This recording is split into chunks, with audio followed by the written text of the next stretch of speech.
Hello, and welcome back to Bits and Bobs. Today we're going to be talking about every single type of coin minted in the reign of Queen Victoria, from copper to gold. Queen Victoria certainly ruled for a while, and there have been many coin types during that time. But let's start with the half farthing. Minted between 1842 and 1856, this was the only design used.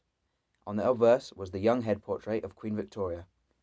Next up is the farthing. This is the first type, minted between 1837 and 1860. Notice Britannia on the reverse of this design. Twice the weight of the half farthing, the farthing featured on the obverse a slightly different young head portrait of Queen Victoria, with the date on the obverse as well.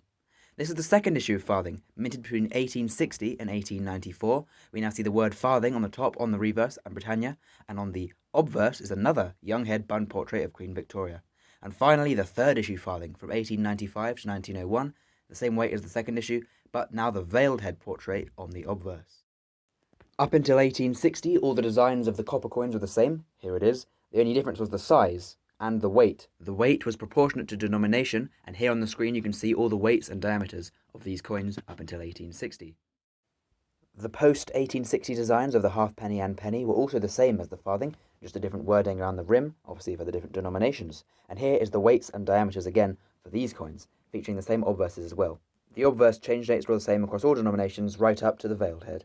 And now time for some silver. First up is the threepence. The reverse design for this coin stayed the same throughout the whole of Queen Victoria's reign, but there are three obverses to discuss. First is the young head portrait, then in 1887 the Jubilee head portrait, lasting till 1893 when they changed it to the veiled head portrait, and they're the three obverses to look out for. Next up is the sixpence, weighing twice as much as the threepence as you'd expect. A fairly simple design here they used up until 1886 on the first issue sixpence, as well as using the young head portrait of Queen Victoria. For the Golden Jubilee year, the design was changed to this, featuring a royal shield in a garter, also featuring a Jubilee head of Queen Victoria. But after the Jubilee couple of years, in 1893, they changed it back to the classical design with the veiled head though. Next up is the first issue shilling, also lasting until 1886, with a very similar design, only the wording in the centre changed. And, when they changed it for the Jubilee year, changed to the same design, just obviously on a bigger coin. But, afterwards, for 1893, a new design was brought in, featuring three shields and a garter, this one lasting till the end of Queen Victoria's reign in 1901. And the veiled head was brought in after 1893. Next up is a brand new denomination introduced in Queen Victoria's reign. First minted in 1849, this is the florin, 1/10 of a pound.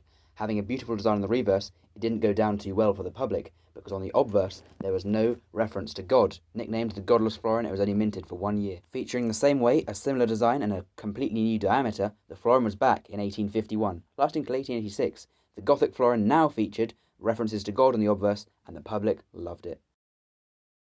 But, as with all denominations, it got a facelift in 1887, this time featuring 4 crowned shields and sceptres, lasting till 1893 as usual, when a new design was brought in, this one with 3 shields instead of 4, and sceptres still with crowns. And after the Jubilee head, the veiled head was brought in until the end.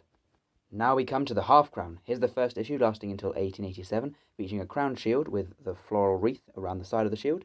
This featured the young head portrait of Queen Victoria on all these dates. For the Jubilee, the design was changed to this, a royal shield inside some garters with floral emblems and a little George and the Dragon at the bottom, the weight and diameter staying the same of course.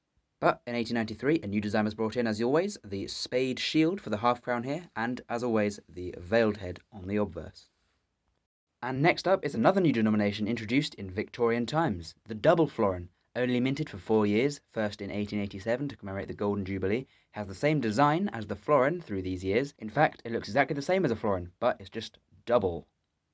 The full crown was only minted in 2 years, featuring the young Victoria portrait, 1844 and 1845. It was a little while until 1847, when they released only 8,000 of the Gothic crown, a very rare and valuable coin, but it was an even longer wait until 1887, when the Benedetto Pastrucci George and the Dragon design adorns the crown right up until 1900.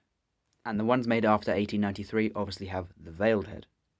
Now for the gold coins. First up is the half sovereign. So here's the first design, used up until 1869, featuring a crowned shield, and on the obverse is the young head portrait of Queen Victoria. The design was slightly changed in 1869, giving a bit of a facelift to the coin, up until 1887, when, as usual for the Jubilee year, things got changed up.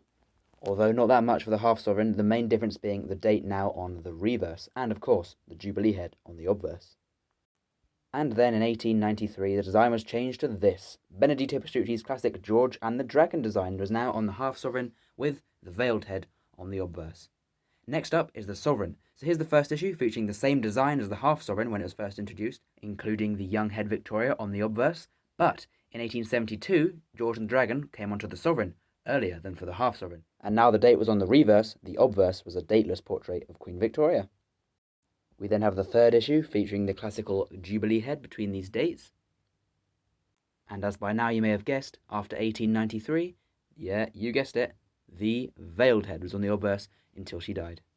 Next up is the double sovereign, made for the first time in Victoria's reign in 1887. We see it here in all its glory, and for 1887 the obverse is the Jubilee head. It was made again only once more in 1893, just so we could have, that's right, the veiled head on a double sovereign. Then it's the gold 5 sovereign, weighing 40 grams, having a diameter of 38 millimeters, only made in the same two dates with the same obverse variations. And there we have it, every coin type from the reign of Queen Victoria. We really hope you like and subscribe, because this video took a lot of time to make and it would make us very happy. So, thank you for watching, and we'll see you next time on Bits and Bobs.